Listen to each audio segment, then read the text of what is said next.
time here in Maynay? From Dumaguete or from Kabankalan?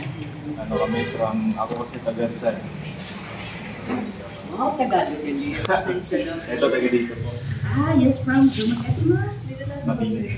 Tengah Binay ya? Ma'am, tengah Binay ka pala, ma'am?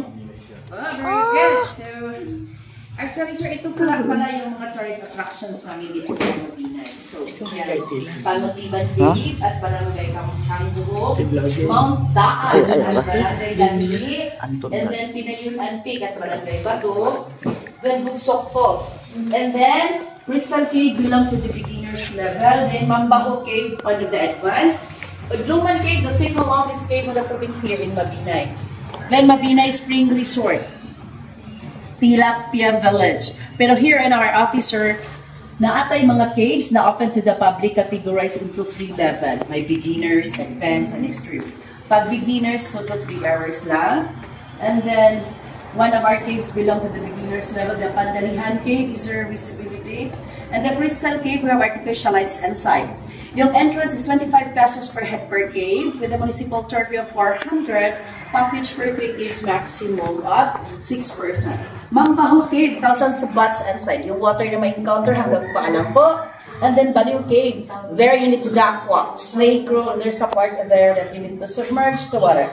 And then Duman Cave also. Second longest cave in the province here in Maynay, 1 week training, 3 exploration. So based on your footwear, and then you don't have, I guess, may flashlights po ba kayo? Wala. Alright, so, Crystal Cave na lang, good for 30 to 45 minutes whole tour, and then you need to stand up because there are artificial lights inside. So go for Crystal Cave. So, just write your name here at the guest lab book, and then the weaver also. Pwede po ba mag-vlog dito? Pwede sir, walang problema sir. Dito, sir, Marami ditong mga vlogger sir. Sa amin dito sa Mabinay.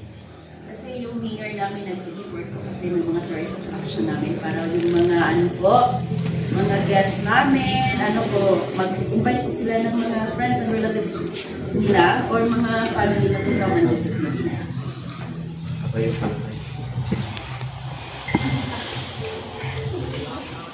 Vlogger pala si Sir Anton. Vlog nyo naman yung cave namin dito, sir, para pa-sir. Aba, sigurado na yan.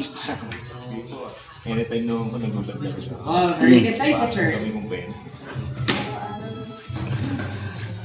Just na lang po tayo dito, ma'am, sir. Dito na lang po.